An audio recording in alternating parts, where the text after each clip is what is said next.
a esta presentación. Queremos agradecerle toda su presencia y los invitamos a compartir un brindis luego de la presentación. Quería agradecer a la autora de este libro, Genes, a Fija, que está aquí presente, que haya querido presentar su libro aquí, y también Chema de la Quintana, la directora de la editorial Amargot, que también es su casa esta, siempre hacemos muchas cosas aquí. Así que nada más, muchas gracias y los dejo a los presentadores. Pues yo voy a decir lo mismo, muchas gracias a todos por haber venido a esta presentación de este libro que nos ha costado sacar adelante, ¿verdad? Sobre todo a ti. Yo tengo una labor mucho más cómoda.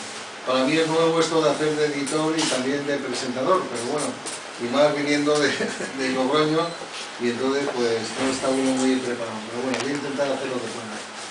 Sobre todo por el gran cariño que también tengo hacia Jessica, que a través de los años, oye, pues he ido creciendo porque es una persona absolutamente admirable y una poeta que nos encanta y nos llena de gusto cada vez que la leemos y cada vez que cogemos un libro suyo. Ahora vamos a presentar este que se llama Genes, que tenía un subtítulo que hemos quitado, que se llamaba El libro de las preguntas, porque realmente es un libro que es, ¿cómo decirte? Es como una geografía íntima, pero que está lleno de preguntas originales o originarias, es decir, que todas retoman esa pregunta tan difícil de ¿qué somos? ¿Qué hacemos aquí? ¿Por qué tenemos pantalones y gafas en mi caso? Etcétera, y cada uno lo que pueda o lo que tenga. Y lo hace de una forma lírica extraordinaria que a mí me gusta mucho y que no puedo dejar de admirar. No voy a hablar mucho porque yo creo que lo mejor siempre es que el poeta hable, que nos cuente su poesía. Pues la poesía tiene la ventaja de la emoción, de transformarnos, de transgredirnos, de cambiarnos, de hacernos esa persona maravillosa que somos y que a través de otro, en este caso la poesía, pues nos devuelve pues ese un poco más que queremos ser todos, ¿no? Y no sé qué decir, luego se me ocurrieron más cosas, pero de momento me quedo a gusto. Sí decir que lo hemos encuadrado dentro de una colección que es Candela, que tiene dos poetas también de primer orden, como son la Emily Dickinson, que sacamos la poesía completa, y otra Selma Casal, que es una poeta uruguaya, que es jueza, que ya tiene 90 años y que se enfrentó a Vicente de los Corones y sacamos una antología completa de su obra. Y ahora sacamos la chica y luego vamos a tener otra que es Nani Barceló, que también es, Nani Barceló, que es uruguaya y que realmente ha hecho la poesía uruguaya del siglo XX, con lo cual creo que estamos maravillosamente acompañados, aparte de con la portada, esa portada que remite al origen de la cultura o la civilización, porque la cultura es más amplia, pero cuando decidimos hoy agruparnos y empezar a hablar y empezar a contar lo que nos pasa y lo que nos ocurre y a escucharnos, pues realmente empieza el Sumer y por la zona esa, y creo que todos queremos sacar un poco la tablilla esta que nos remite a ese origen civilizatorio que somos. No voy a decir nada más, hija, te dejo a ti que nos cuentes y nos encantes, que nos hables un poco del libro este que tanto nos ha costado sacar adelante. Bueno, al final haremos una especie de preguntas y trataremos de contestar de la mejor manera posible, ¿no? Gracias.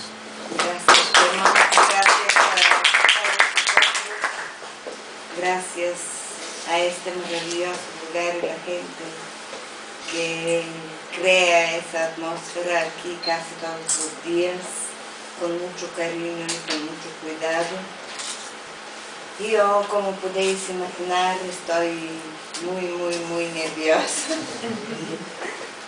No soy una persona a la que le gusta mucho hablar de su poesía, de explicarla, de buscar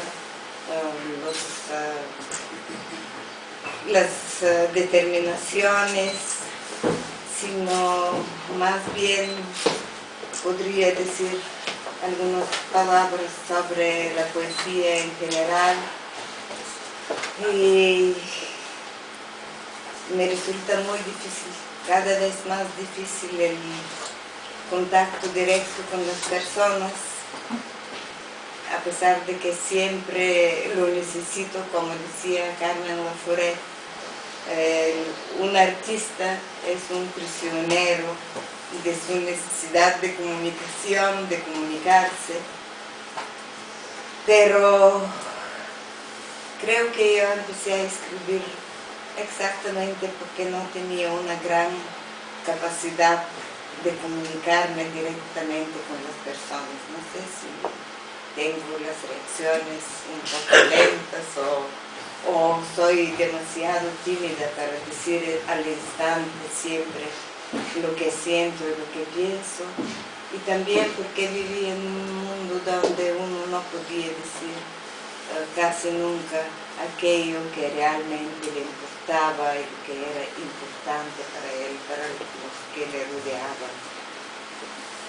Bueno, en un mundo que por desgracia no hemos conseguido cambiar, sino únicamente lo hemos dejado expandirse, un mundo bastante terrorífico, totalitario, un mundo donde la verdad no gusta, no es un artículo que vende este mundo. Entonces, no sé, pienso que eso es lo que me ocurrió, como decía Paul Celan, cuando ellos multiplican voluptuosos el dolor, yo aquí te hablo. Pero yo no tenía la fuerza de hablar directamente, y por eso empecé a escribir poesía desde muy pequeña. Era mi lugar donde podía meter la cabeza y gritar lo que quería gritar, llorar lo que quería llorar y amar lo que quería amar. No tenía otro lugar ni otro hogar. Así que escribía y publicaba muy poco, y sigo publicando muy poco, muy lentamente. No porque no escribo, sino porque siempre me resulta difícil, probablemente por ese instinto de no imponer, instinto creado por las circunstancias, no imponer nunca nada. Y cuando uno compone un libro, quiere o no quiere, impone algo. Como a mí no me gusta imponer, me cuesta bastante ese proceso de componer el libro, de hacer el edificio, de levantar la construcción, porque busco la forma de que no se impone una definición, una ley, una conclusión, y esto no es nada fácil para mí. En este libro especialmente entran algunos poemas que he escrito entre el año 2009 y 2015. Y son poemas que sobre todo miran hacia el interior más íntimo del ser humano, de mí misma, que me preguntan a mí misma también, y que buscan la posibilidad de encontrar alguna respuesta no lineal dentro de uno mismo, y de hacer que el otro también encuentre sus respuestas. No sé si no he hablado demasiado. Voy a leer algunos de los poemas. Al final he decidido empezar con el poema que da el título del libro. No soy muy buena a la hora de leer, pero lo intentaré. Haré lo imposible.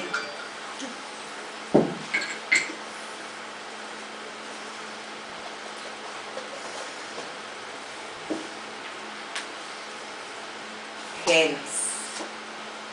Mi propio ancestro, el Homo antecesor, que en paz descanse en la cima de los huesos, fue un caníbal tumbado plácidamente en los herbajos de la gran zona gris, inconsciente y reflexiva.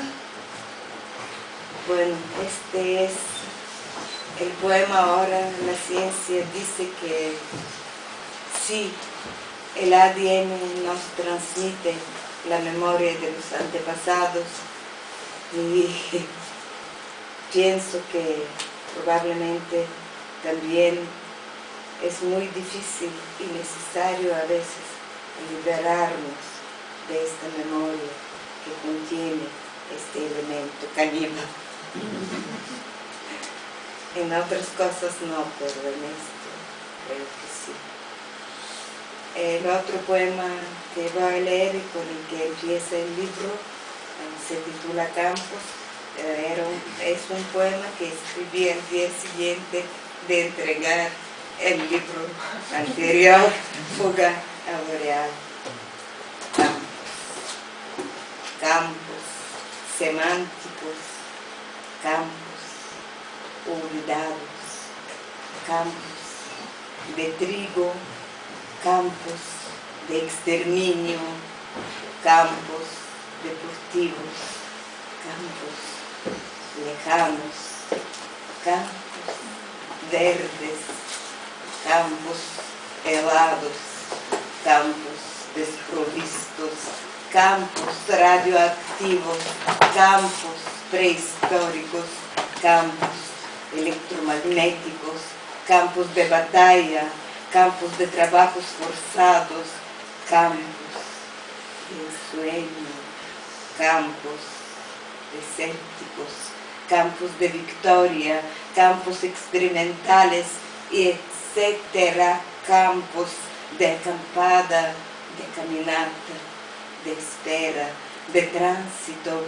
de partida, de éxodo, de abandono, de deslealtad, de amor, campos elíseos de la ilusión, de huida, de lágrimas, olvidados, queridos, fugaces campos de desaliento, de retorno, de despedida, de advenimiento, de esplendor y fracaso, de un primer paseo bajo el sol, en la brisa, entre flores y flores, bajita, sin peso, y el vestido estampado por la savia de las hierbas jóvenes y olorosas, campos balsámicos, hirientes.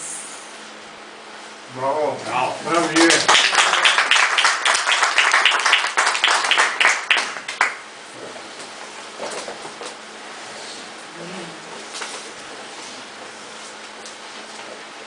Un cuchillo de sílex tallado hace 1.400.000 años en Atapuerca, la herramienta humana más antigua jamás encontrada en Europa, de sílex, de oro, de hierro, de diamante, de láser, cuchillo. En Atapuerca, en Marte, en la antimateria, en el destiempo, cuchillo. Bravo. Bueno. Gilgamesh. Un día del siglo XXI antes de Cristo, un día un tanto caluroso, un día de cielo insultante o ahogado en calima, Mientras el rey de Uruk se baña, la serpiente devora la flor de la eterna juventud. Muere Enkidu, el amigo. Están perdidos los regalos de la vida y del barquero que eva a la otra orilla para siempre. Le veo surfeando lo temporal de múltiples direcciones, aferrado a sus tablas de arcilla, tatuadas a arañazos con cuñas y garfíos escarbados por las uñas azuladas del dolor, las cometas lágrimas del que vio lo más hondo y los diluvios ácidos de las escrituras traspasan la fugacidad, imprimen en el vacío inaprensibles geometrías, constelaciones y seres, dolientes criaturas, desgarros en el caos draconiano.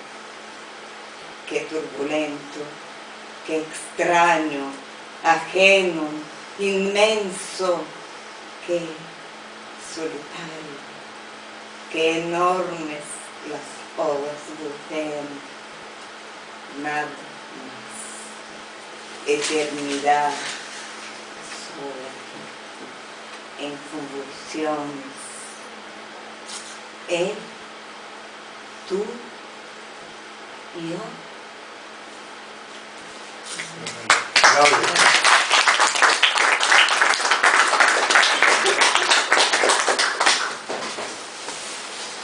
Yo, tú, él, un dispositivo portátil configurado a base de maravillas, programas progresivamente devaluados y diccionarios multilingües incorporados para leer diminutos contextos y dimensiones arrolladoras en la estructura plegada del cosmos y el sentimiento, en medio del ruido mental. Zona de fractura y de expulsión. ¿Acaso esto es la persona? Procesar y filtrar, procesar y filtrar hasta que no quede fuera ni dentro.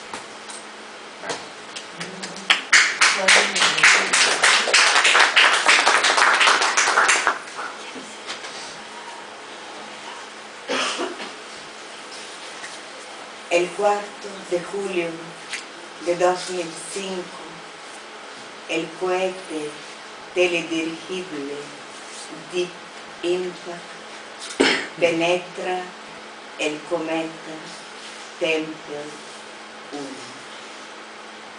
Las cámaras muestran la herida, pero ¿qué es lo que ven ellas con su ojo de gran angular? Escanean y escanean, graban y graban. Algo ardiente avienta ahora, algo gélido quema. Mientras la sonda laboratorio enumera abundantes compuestos orgánicos en agonía, el cielo vibra trastocado y un día nos alcanzan abstraídas, excéntricas olas de muerte.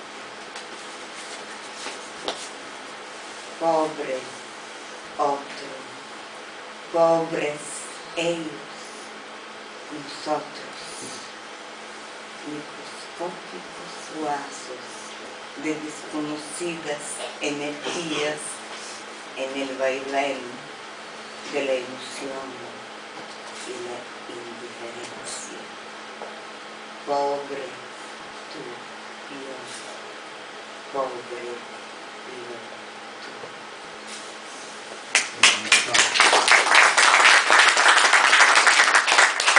Voy a leer unos 3 poemas más y después podemos hablar, si no os aburro tremendamente. Sube un poquito la voz. No puedo. Lo que puedas. Soy aquella acallada afgana, una chica cualquiera de cualquier barrio neoyorquino o preturiense, un suceso casual, sensación atrapada al vuelo, el canto interrumpido de mi santa abuela balcánica, la hierba plastificada en el espacio de las galerías de arte, el holograma de tu sueño, mi propia pesadilla, tanto bucear en lo visible y el misterio. Lo nunca encontrado reemplaza lo evidente y lo imaginario. Todo vive condenado a ser mostrado y negro. Muy bien.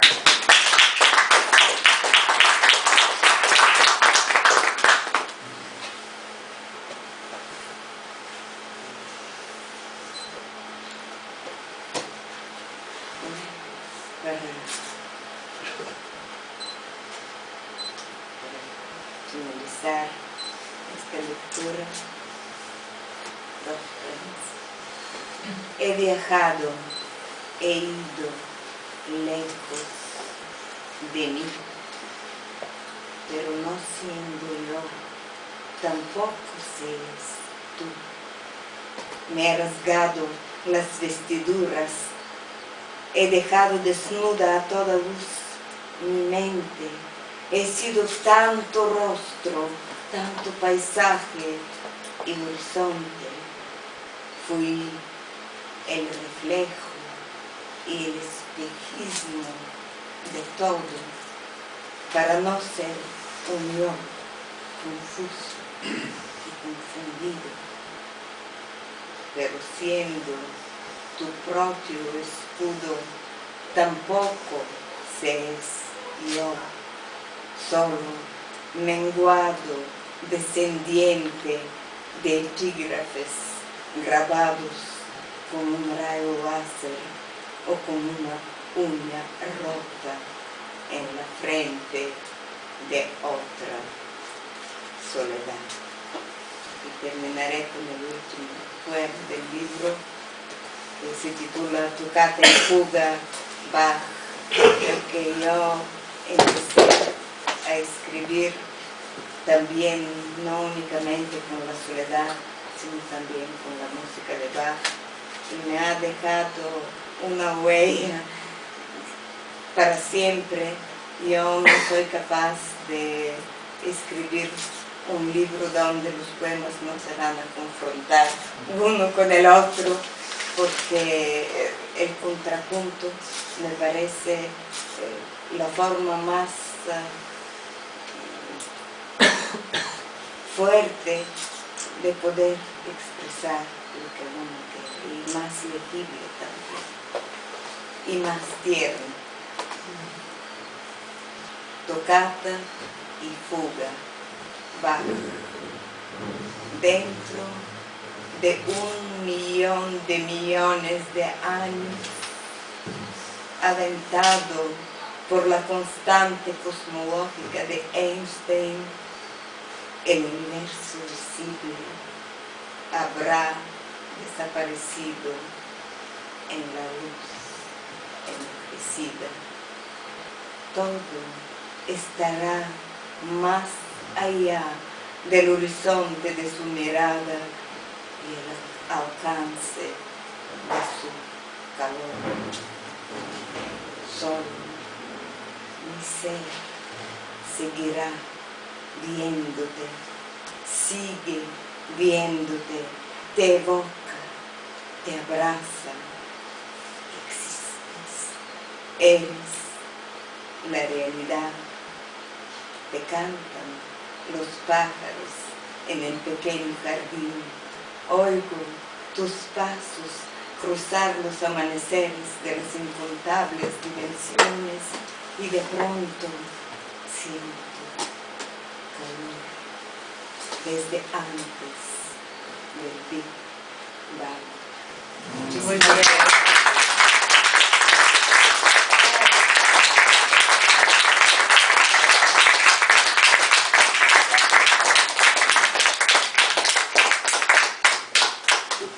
Pues si queréis preguntar algo. ¿Escribes directamente en castellano o haces un borrador en tu lengua natal? Yo he intentado explicar este proceso varias veces. Es algo extraño que yo misma difícilmente me puedo explicar, todavía menos formularlo, pero es que los poemas aparecen en las dos lenguas paralelamente y como si las dos lenguas se redactan una u otra y dicen fuera, fuera, fuera. Y entonces esto sí me ha ayudado muchísimo, a pesar de que nunca me ha gustado escribir poemas muy largos, pero ese proceso de mutua redacción de las dos lenguas sí que me ha descubierto otros puntos de encuentro con el sentido de las palabras mismas. ¿El sentido de? De las palabras mismas, con su propio sentido. Porque las palabras de los idiomas distintos tienen matices muy diferentes. Dicen cosas que a pesar de que los traducimos, no siempre coinciden, no hay una sincronización completa entre los significados. Entonces, en esa búsqueda de la palabra que tiene la máxima sincronización, las cosas cambian y se encuentran a sí mismas muy a menudo. Quizás la misma pregunta, pero voy a añadir una cosa más. El libro no lo he visto, ¿es bilingüe o solo en español? No, este libro es solo en español. Pero Mitra ha dicho que lo has escrito más o menos en búlgaro y en español. Si se puede escuchar un poema en búlgaro. Es que no he escrito los poemas en búlgaro, lo siento mucho y pido disculpas especiales a mis invitados de Bulgaria. No sé, estaba tan nerviosa que se me ha olvidado el texto en búlgaro. Existen Sí, siempre sí, en las dos lenguas. Sí. Ajá. Sí. Pero el pensamiento de escribir una poesía ha sido en búlgaro primero o en español o... Depende de los poemas, cada poema es diferente, algunos empiezan a aparecer primero en búlgaro, pero es muy extraño, no me es fácil formularlo, yo no soy un científico. Para mí ese proceso siempre es en un grado máximo espontáneo. No soy una poeta que dice voy a escribir un libro sobre los antepasados y pensar y buscar. Entonces no puedo formular y darte una respuesta muy exacta, pero es lo que no ocurre. Cuando algo aparece, empieza a Yo tenía muchas preguntas, sí, por el libro, pero una específica sobre el poema donde dices procesar, filtrar y los diccionarios multilingües. Eso era una denuncia una especie de denuncia o una queja de internet y lo que hace con... No, no tiene nada que ver con internet, tiene que ver con todo, solo con internet, quiero decir. Tiene que ver con todo el proceso de manipulación que se desarrolla paralelamente al proceso de creación de la civilización y de la cultura, que va y siempre aprovecha todo lo bueno que conseguimos descubrir. Ese proceso de manipulación lo aprovecha en contra nuestra. Y de eso trata más o menos ese poema. En las universidades, pues, en la familia, en la comunidad primitiva, en todas partes. Nuestro cerebro es algo, como todos sabemos, que tiene una capacidad inmensa.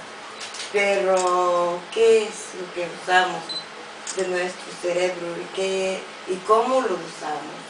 Todo esto no es elección nuestra. La cultura también, como todo, tiene dos caras. Entonces, ¿cómo sugieres que miremos a la cultura y a tu poesía en general? No sugiero nada. Yo doy libertad absoluta a todo el mundo. No me gusta dar sugerencias. Yo voy a forzarte más todavía. Ay. Si la patria supuestamente es la lengua, aunque te he escuchado todo lo que has dicho, sí. ¿Tus poemas son búlgaros o son búlgaros y son españoles? Ya sabía que me ibas a contestar eso. Todos sabemos que nuestra única patria, porque no hay otra palabra, ¿no? Nuestro único hogar es nuestra lengua. Pero uno puede tener dos patrias o tres. Yo una vez en Sofía me dijeron, ¿cómo es posible esto? Porque tú has abandonado tu lengua natal. Algo que no es verdad.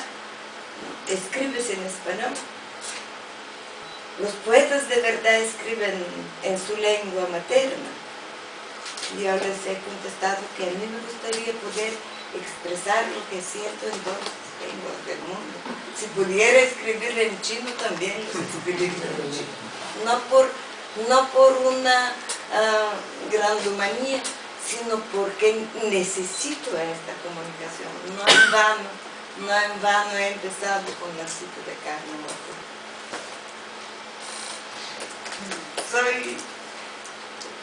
¿Es posible que escribes en español porque vives en España y tu público es generalmente español? No, escribo en español porque amo esta lengua, también porque mi vida pasa aquí, sufro, hablo, pienso, trabajé en esa lengua. Los problemas de este país, de este pueblo, son mis problemas también. Y esto es espontáneo, no hago nada a propósito. Bueno, Samuel Beckett que también tiene poesía en inglés y en francés, en dos lenguas. Digamos que... No, hay muchos poetas. Yo tengo una compatriota que es una poeta muy buena, Sveta Sofronieva, y ella escribe en 3 lenguas, en alemán, en inglés y en búlgaro. Y lo hace magníficamente bien. Así que el mundo ha cambiado muchísimo. Y uno cuando está en un mundo, claro que necesita comunicarse con ese mundo. Y el mundo en que vivimos ya es muy difícil de ser definido como un mundo de naciones. La migración es total y fabulosa. Puede ser muy hermosa y también puede ser muy tremenda. Y dentro de ese mundo migrante cuanto más podemos tocar la lengua, que es el corazón y el sentimiento, porque todo lo que somos está educado por las palabras. Es mejor, creo yo. No, yo no veo ningún crimen en esto. Viene Chisca, como hablando del tema de la lengua, del húngaro, del español, ¿qué tienes en tu interior de española? Bueno, es una pregunta Cuéntale de Zaragoza. ¿Quieres decir de Bofón? No sé, mira, los búlgaros, los sármatas, los húngaros, los godos y los celtas vivieron en una comunidad que era a lo largo de muchos siglos una comunidad que paraba los puños. Después se pelearon entre sí y empezaron a batallar y a migrar. Vivían en territorios iranios, persas. Y todos esos grupos, celtas, godos, han pasado por territorios donde hoy día está Bulgaria y se han quedado ahí varios siglos. Nuestras culturas tienen mucho en común: trajes, las hogueras del día de San Juan, los cabezudos, las gaitas, las melodías de las gaitas sobre todo son idénticos en muchos casos. Yo cuando vi Carne Trémula de Almodóvar decía, pero ¿cómo se le ha ocurrido a coger esa melodía búlgara? Y resulta que también era gallega. Así que algo debo tener de todo esto. Los pueblos siempre han sido una mezcla maravillosa de cuentos de hadas. Yo cuando era pequeña tenía un sueño hasta cumplir 10 años y soñaba un lugar y muchas cosas más, pero que no voy a contar. A veces por las mañanas me despertaban mis padres, cogía mi mochila y todo, hacía como si iba al colegio, esperaba detrás de una esquina que ellos se vayan a sus trabajos, volvía a casa, me metía otra vez en la cama y seguía con este sueño, que era muy hipnótico de verdad. Y una vez, creo que en 86 o 4, fuimos primero al País Vasco y a la vuelta pasamos por Pamplona. Y de repente le dije yo a mi amigo, mira, ahí está este lugar con el que yo soñaba tantos años. ¿Por primera vez? Por primera vez. Sí, claro. Yo creo que eres firmemente que eres tan española como yo. Una pregunta sobre el libro. No sé si en la lección de poemas pues echan falta las citas clásicas de Ovidio o Orfeo del primer libro. ¿Las has suprimido del segundo libro? No he suprimido nada. Simplemente es otro libro que también habla de esas cosas. Aquí hay un poema que se titula Escena. Es que he elegido los poemas que más rápidamente leeré para no aburrir aquí a todo el mundo, y también los que para mí son como el árbol alrededor del que se forma ese libro, pero son 2 poemas sobre Gilgamesh. Está en segundo lugar en el libro un poema que se titula Ovidio 2, y hay muchos más. Nunca puedo separarme de lo que he leído, de lo que he vivido. Vengo de un territorio donde esos poetas, esos textos, esas palabras siguen aún dentro de algunas almas vivos. Entonces no puedo dejar de pensar en todas esas personas, en sus imaginaciones, en sus visiones, en muchos casos, premoniciones tremendas sobre este mundo que vivimos y están presentes siempre en mi vida, en mi ser. No pueden estar no presentes en mis poemas. Gracias. Quería decir una cosa. En el libro has hablado de la aventura de la manipulación. Sí. Quería saber si está reflejado en el libro, si también está en el libro, o cuál es la esencia del libro. Bueno, yo no puedo contestar de otra forma que, bueno, tendré que leer algún poema si no estáis ya cansados de tanto poemas. A ver.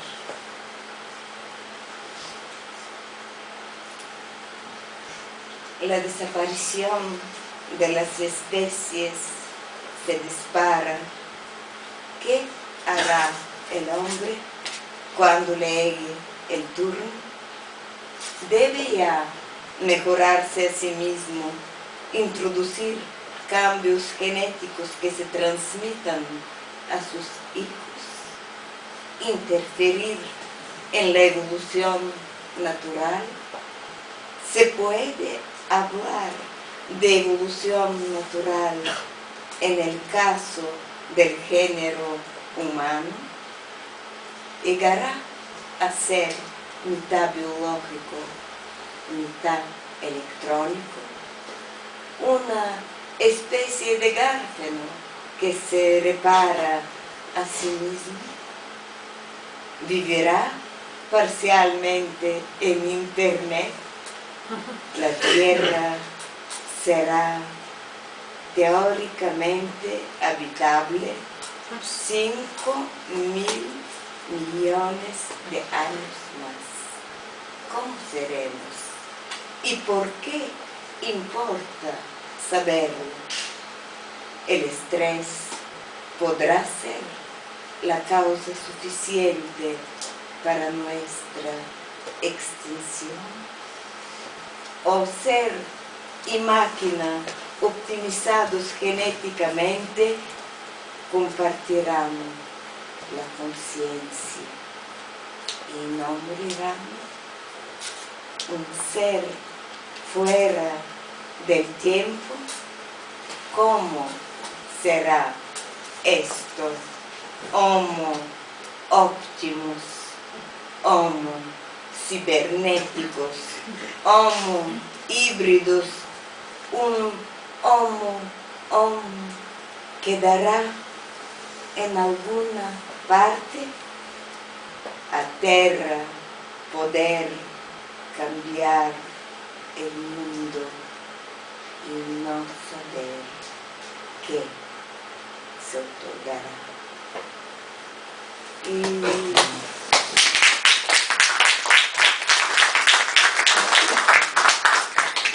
El otro poema que voy a leer tiene una historia para mí misma muy extraña.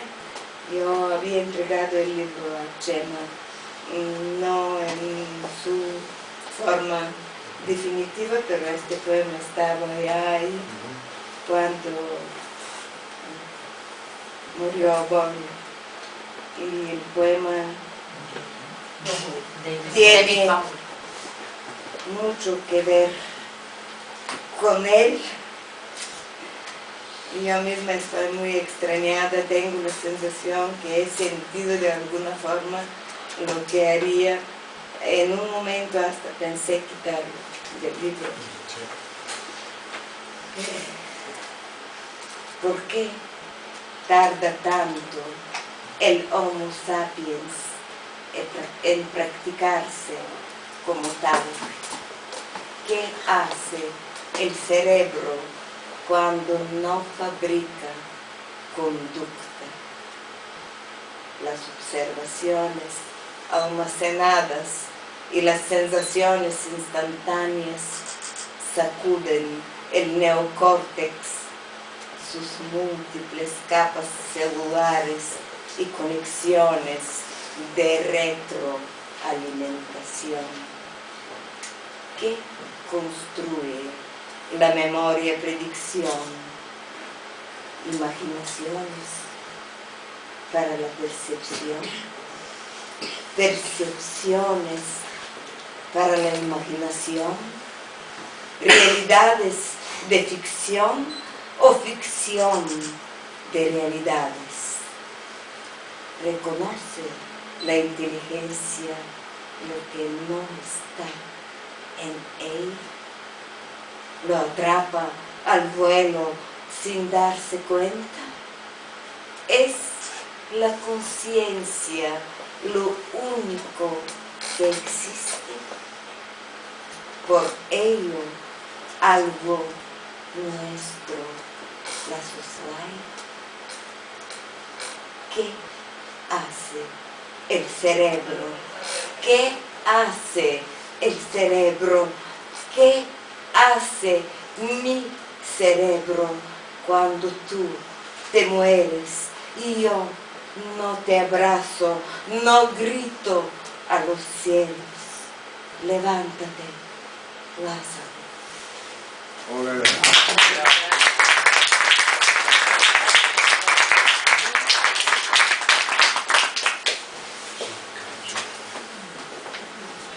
pregunta más? Sí, ¿y qué grandes poetas búlgaros multilingües traducidos o no nos recomiendas? ¿Qué poetas multilingües búlgaros? O no Bueno, multilingües, pero... Os recomiendo esta poeta Sveta Sofronieva y también algunos de los poemas de Ilya. Ahora estoy tan nerviosa que se me olvidan los nombres. No, El anterior que has dicho, Sveta Sofronieva. Y esto puede escribir. Sveta yo creo que es la mejor de los actuales poetas búlgaros multilingües. Hay varios y vosotros habéis leído sobre todo novelas de autores búlgaros multilingües. El mundo es grande y la salvación acecha en todas partes de este autor, el nombre ahora se me ha olvidado. Escribe en alemán. Escribe en alemán y en búlgaro. Hay otro que vive en Londres, Alex Popov. Hay un autor muy joven, Peichev, que también está traducido, publicado por Seix Barral. Hay varios, son muchos. En Francia hay un autor, Branco, que también es un autor muy interesante. Su libro ha sido publicado aquí en España con un prólogo de Tsvetan Todorov. Son muchos. Bulgaria está en un momento muy tremendo cuando la gente que realmente es capaz de hacer muchas cosas, por desgracia, no tiene lugar ahí. No hay lugar para esas personas. Ya se ha hablado, escrito tanto sobre ese tema de que las mafias o determinadas fundaciones se apoderan de un país y lo destruyen intelectual, cultural y económicamente. Y el caso de mi matria, como dice una poeta española, por desgracia,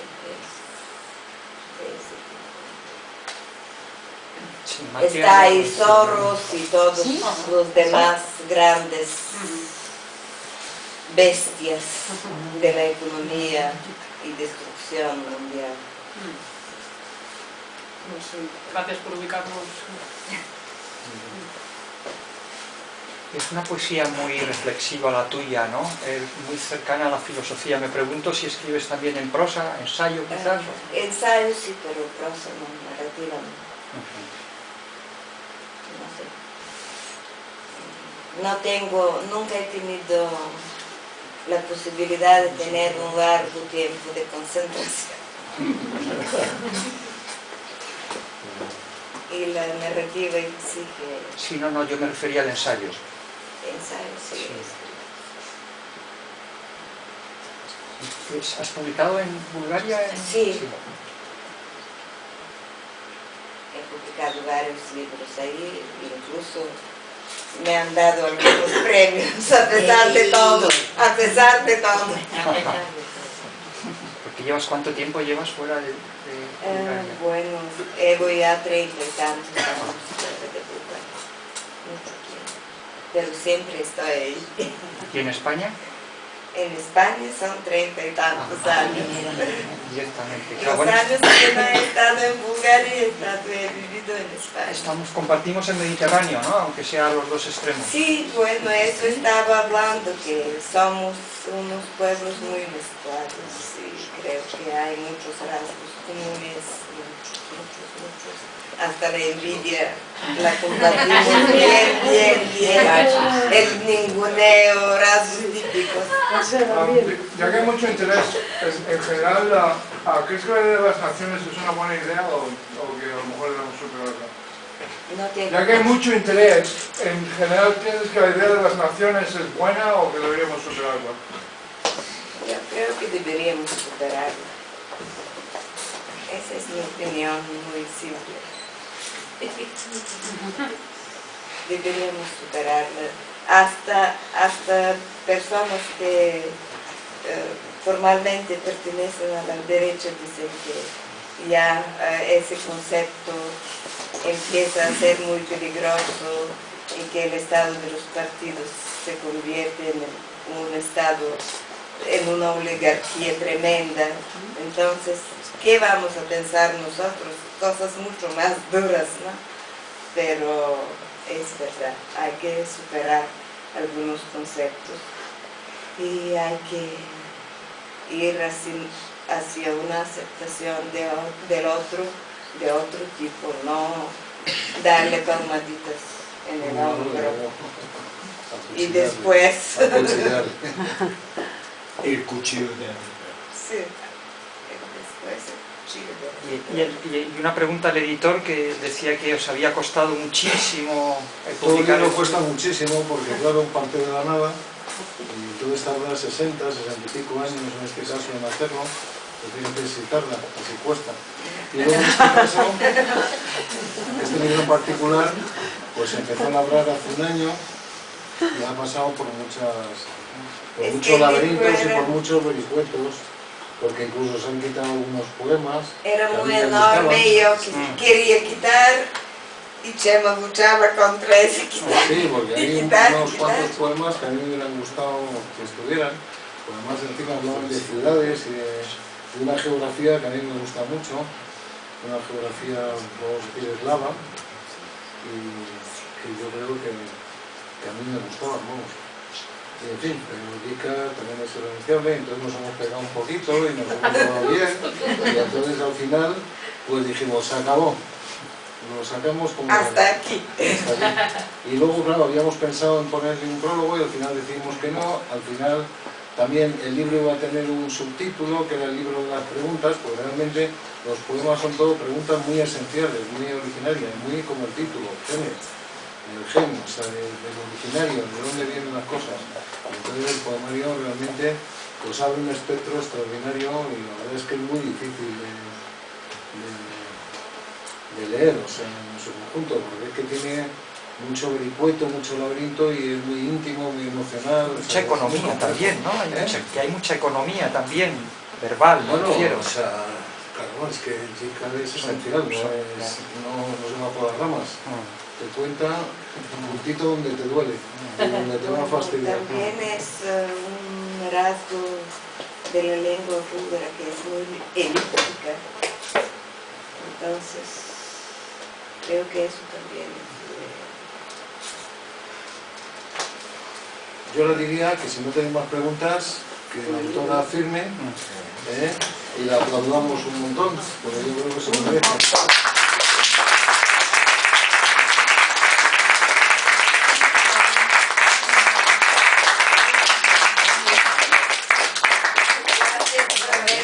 Aquí por haberme acompañado y acompañado a Chema también en ese momento